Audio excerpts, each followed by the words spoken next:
آزادی بیان. 言论自由 Free speech.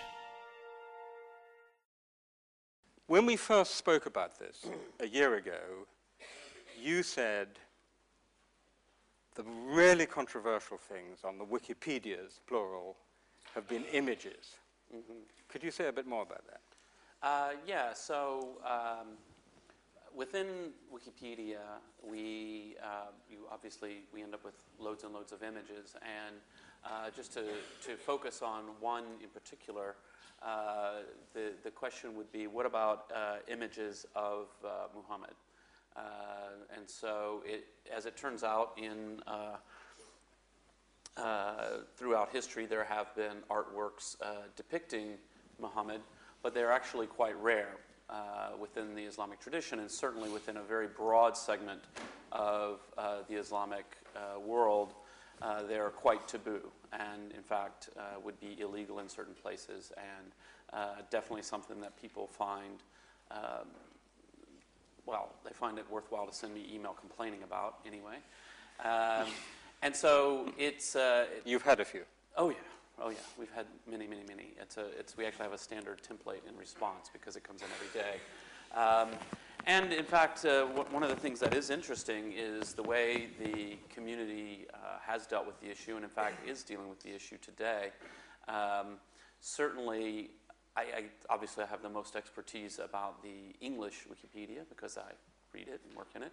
And in the English Wikipedia, there's been a very interesting debate raging recently about the number of images that we have in the article about Muhammad. So we have the article about Muhammad, and then you can go down the page. And it turns out, at my last count, we could probably call it up here and count very quickly, but there were about half of the images on the page were depictions of Muhammad.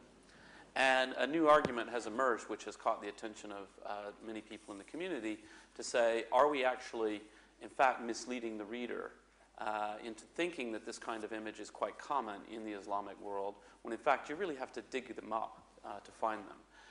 And so that is an interesting new argument because it suggests that perhaps we shouldn't have so many of them, not for reasons of no longer offending the sensibilities of some people who write to complain, but because we're giving a misleading impression. And one of the reasons that's happened, in my view, is that the community reacting very negatively to various things in the news have often wanted to put them in just to show that we can do it.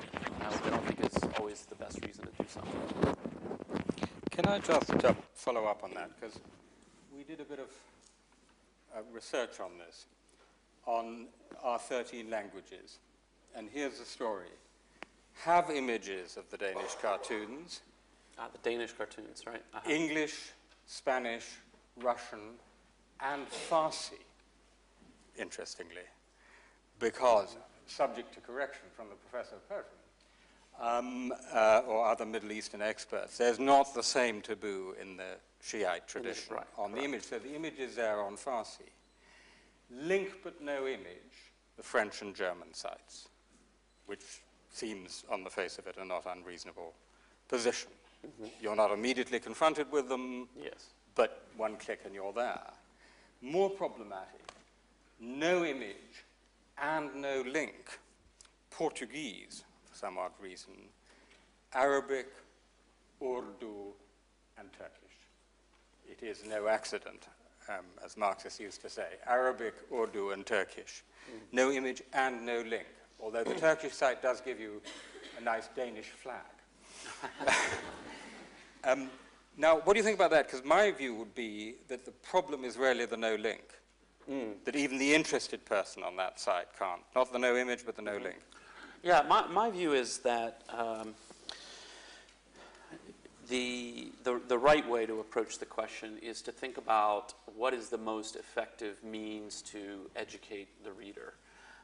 Certainly for the English Wikipedia, if someone came and said we should remove the image completely and not even have a link to it, I would argue that in terms of a thoughtful study in the privacy of your own home to say, what is this issue about? Why were there riots? Why have people died over these cartoons? You really need to look at them because otherwise you may have a completely wrong idea of what's actually in the cartoons. You might think, depending on your initial prejudices. You might think that the cartoons are much, much worse than they actually are, or you might think they're much milder than they actually are. And so I think it is important that people be able to access the cartoons in order to assess the situation. At the same time, I would argue this for loads of different images. It's not necessary to confront the reader with it and sort of ram it down their throats. You've got the entry.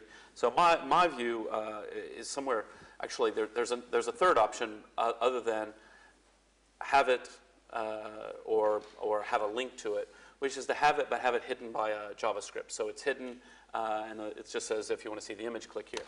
That way, people who feel, actually some of the people who I've really given my perspective on the world really want to reach, might be a young person who feels quite torn about this. I feel like maybe I'm doing something wrong. Maybe I am going to offend Allah if I look at something, and yet I want to understand this issue. So I want to be able to go and read the entry. I feel like I'm okay to do that. And it's much more comforting if I know, okay, I can go and read the whole issue without having to actually look at the cartoons. Maybe at the end of that reading, I might just be curious enough to go, what does it look like and say? And so I think that's a very important issue. It's also an important issue when we think about trying to preemptively prevent aggressive filtering of the content. I think it's a much easier case for censors to make if they say, the reason we have to block this page is that anybody might stumble upon it and see something that they find horrific. And instead, if it's hidden behind a link, it makes it harder for them to make that argument. Now, that's assuming that censors actually need to make a nuanced argument, which often isn't the case. But I think it's valuable for us to provide, the way I would present it, it's valuable for us to provide tools that allow users to control their own experience, because I think that's the most conducive to broad education